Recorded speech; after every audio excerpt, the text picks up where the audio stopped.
What's up everyone, this is Cher talking and welcome back to my channel. In today's video I'll be making a full review of the SaGa Soul Nusakan banner.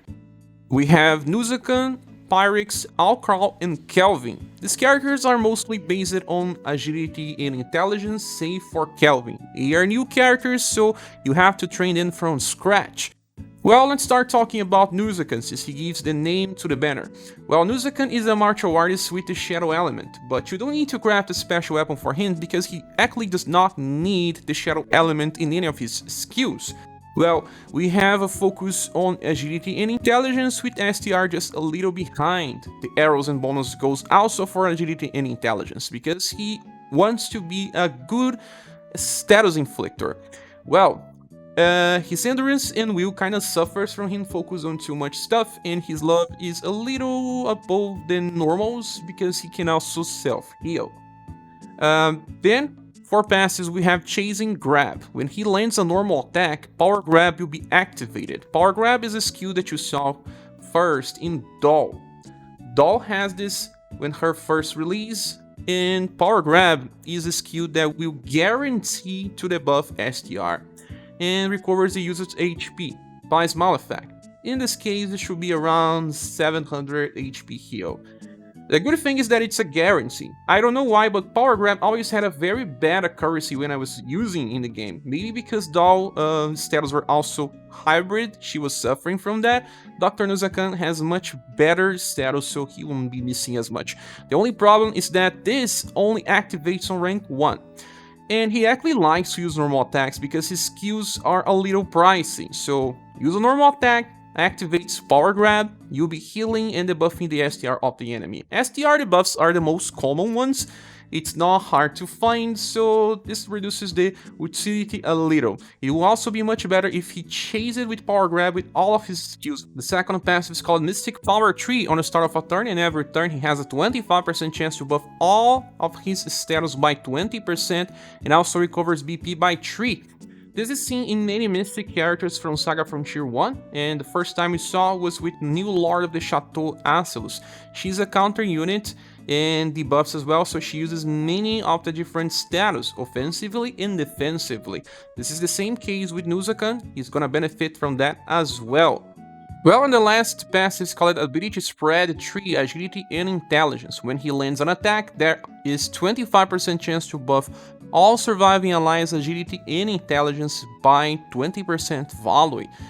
There's no one in the game with a passive like this, not even on JP. They changed this in Global to make him more appealing, and it's much better than I initially thought. The closest comparison is the last mage version of Barthélemy to Reclaim Myself. We have Transmission Tree here.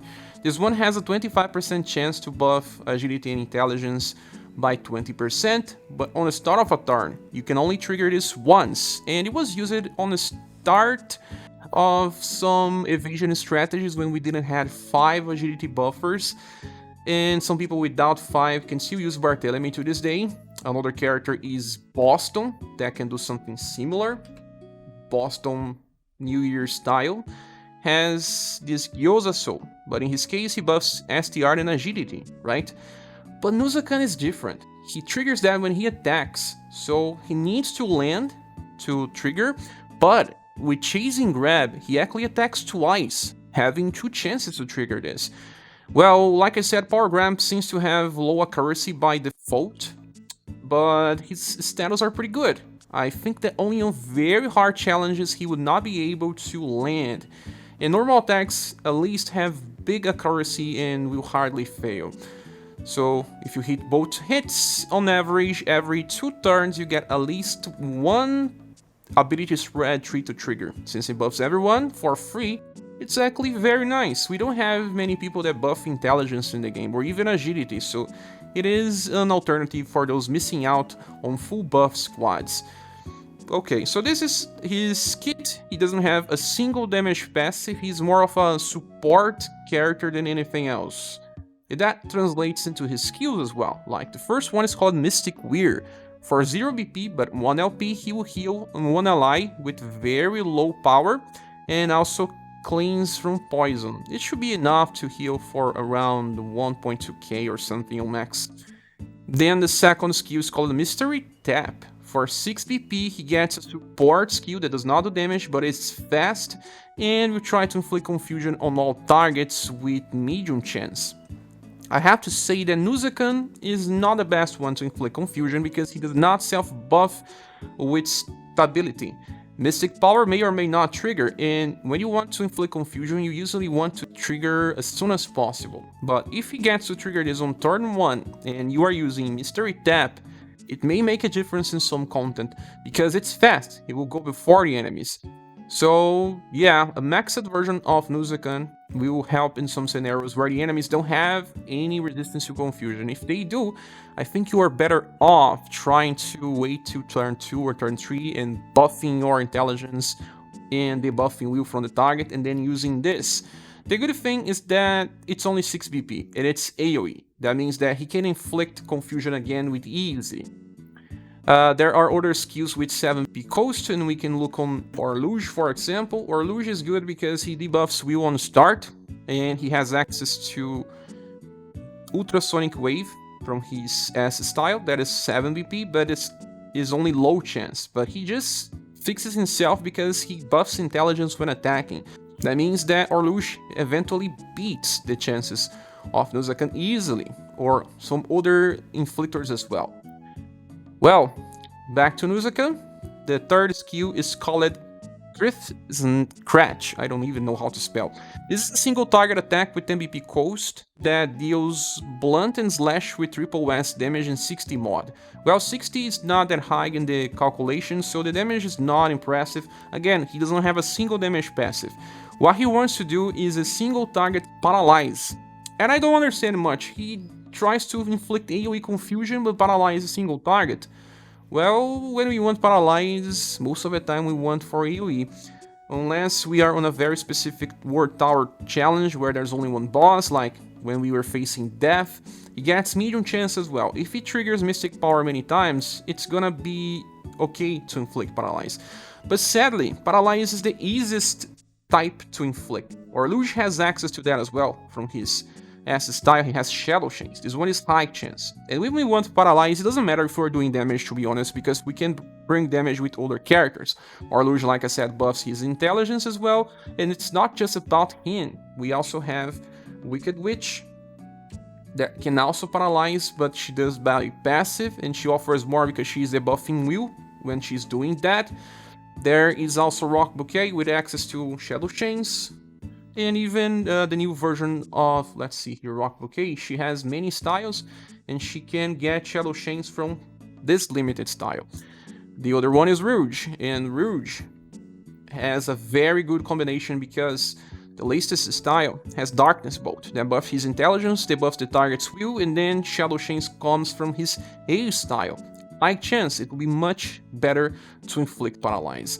So that makes this third skill of Dr. Nusakan not very interesting in the long run, because it really does not beat the competition. His damage is lacking, and inflicting medium chance of paralyze on a single target does not change at all. It's not even fast. If it was fast, we could talk about it, but no.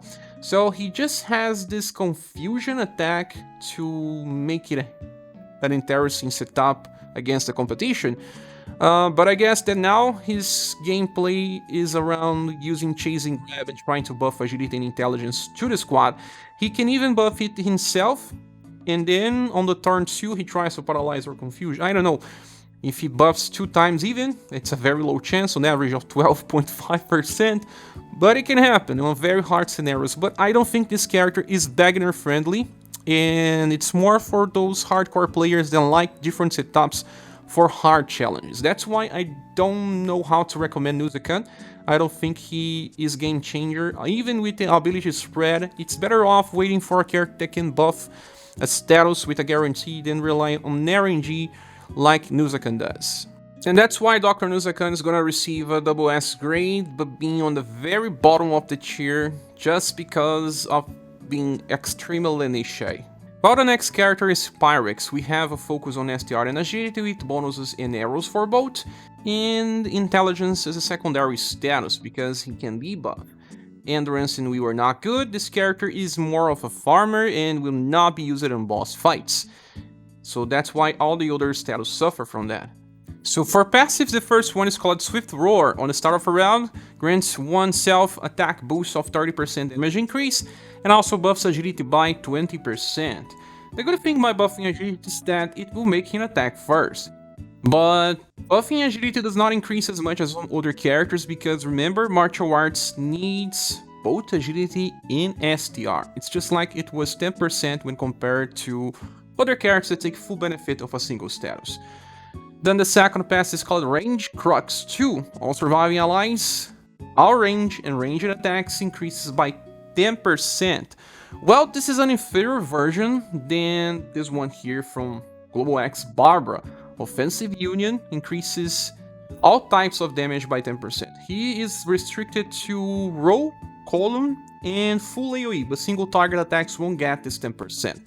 But since he's a column attacker, it will always work for him and the characters that are brought together to deal with enemies aligned in a column, for example. Then the last passive is High Battle Tension, increases damage by 20% and gives him 1 BP on start. Doesn't seem so much, but when you look, he gets at least 60% damage increase on turn 1 on the start of a round, buff his own agility and increases the damage of other people as well. Then for skills, the first one is called Flame Fangs. This one is very strong for the coast, only 3 BP and it hits 2 element types, Pierce and Heat with C power and 20 mod. B starts with 21, so as you can see, very good indeed. For column, it's a follow-up to his first attack called Pyroblast with 11 BP coast. He attacks with a column as well, this time Triple S with 59 mod. Well, it's still on the start of Triple S, but very strong. But only heat. And when the attack lands, there is a chance to decrease endurance and will by 20%. As you see, his intelligence is actually very good, and if you're using him for farming, he will totally debuff the enemies and allow the next character to attack to deal much more damage. If it's an event with only one wave, it's perfect. If it's an event with 2 waves, his second attack deals less, but still deals good enough damage. Then we need to talk more about Pyroblast, and I opened the Naorma SaGa website to compare. In JP, his attack is still king for heat damage in column, but just because of the debuffs. We have Flame Strike Plus, I don't remember the name in global, but it will be available in 3 different styles. The school version of Volcano, that's pretty old, this welfare version of Miriam, and this A style from Halloween for Joe. And it's just the same power. Some of these characters will be able to do very similar damage to him without having to train another character. If you are a Joe user, you'll be able to use this attack just fine. And Miriam will be accessible to everyone since this style is welfare. And she also has a follow-up column attack. So if you don't want to summon for a character to train it all and keep it trained for new events, you don't need to, because this is his selling point. If you don't have a usage, you just can skip. Another character that also has a vertical attack is this version of Alnus. Well, that one he attacks twice in global, and the true version of Alnus is also very good because he attacks twice with this attack, and it's fast in global, very easy to manipulate as well.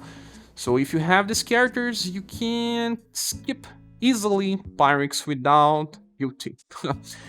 Now let's talk about the second skill. Infernal Chariot is a 5 EP attack with AoE damage, and it's fast. Deals blunt and heat damage and grants all surviving allies a heat attack boost that may increase damage by up to 25%.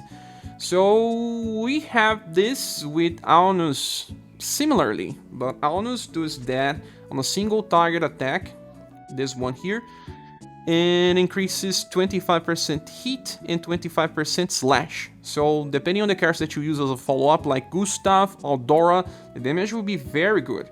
But for single target, use it in raids and some farming against bosses. Now, Pyrix wants to do this on AoE, so you have to use AoE attacks as follow-up. And you will find someone that has the same elements, and that one is Alosis. Alosis has his first style with this Rock Smash attack, that's blunt and heat as well. They will combo well when doing this type of cycle. You can use Magia Fight plays Pyrix in the back, because it's a fast attack, and Rock Smash in the front. You can even switch between the Alos versions because this one gets PP back. And it works. Yes, but you can also use something else like, let me tell you, Nora.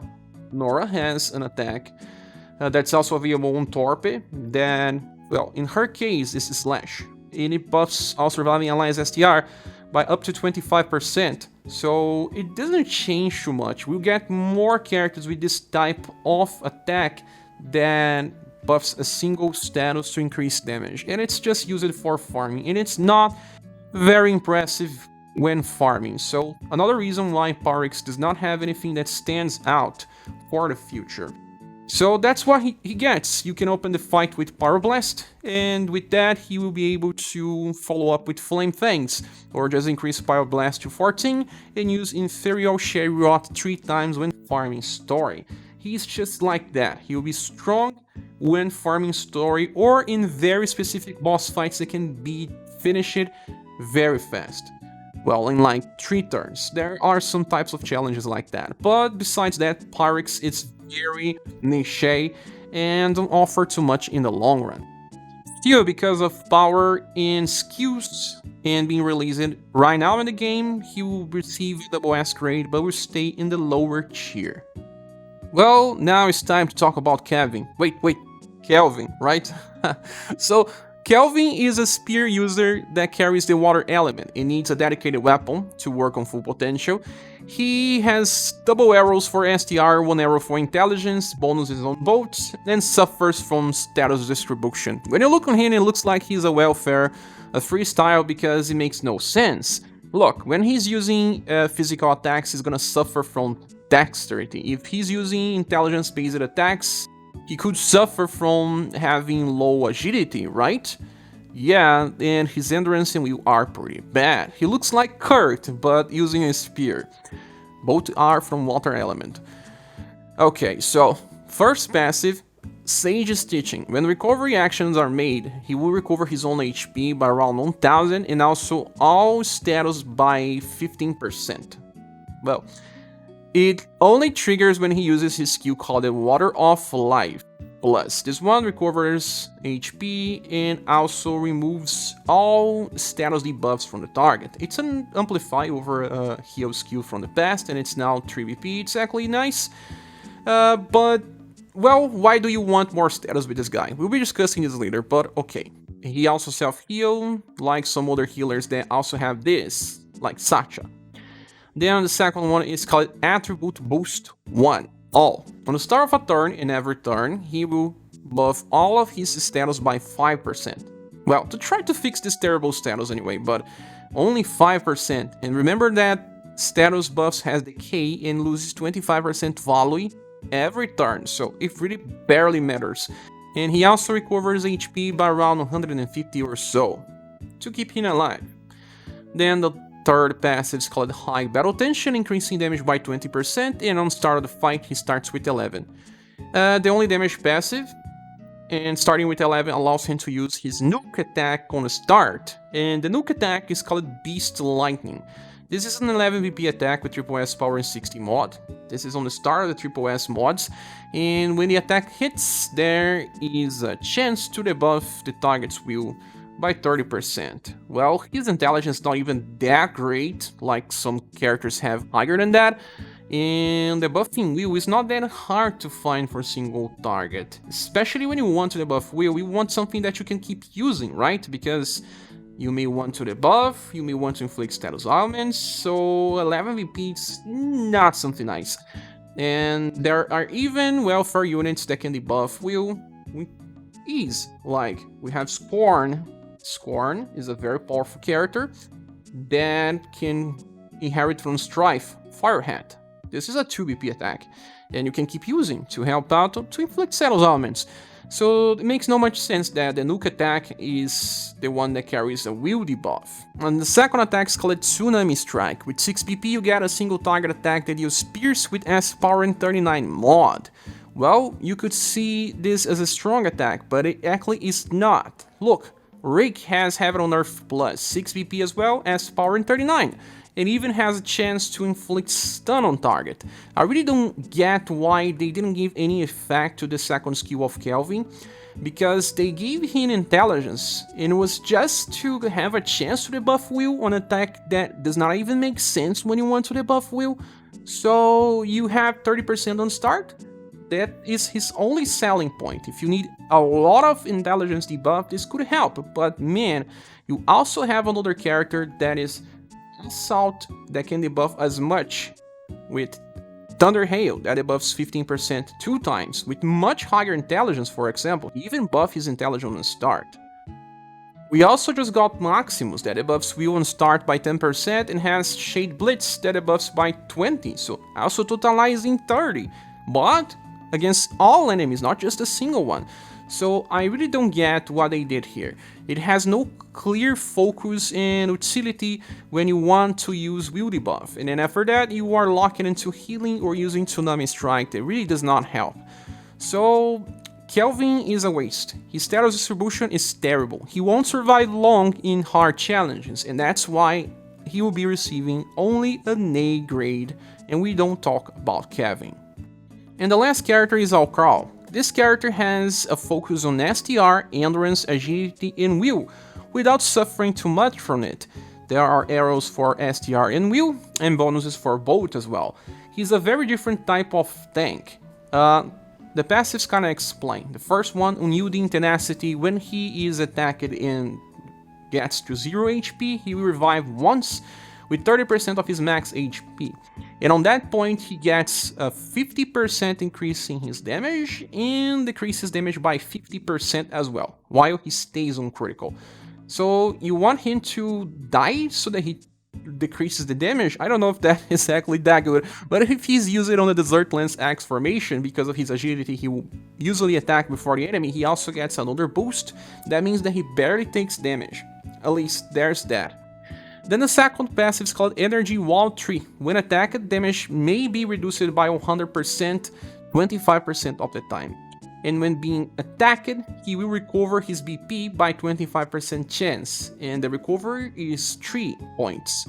So 2 passives with 25% chance to trigger. Both happens when he is attacked, so yeah, a tank that wants to draw enemy attacks into him.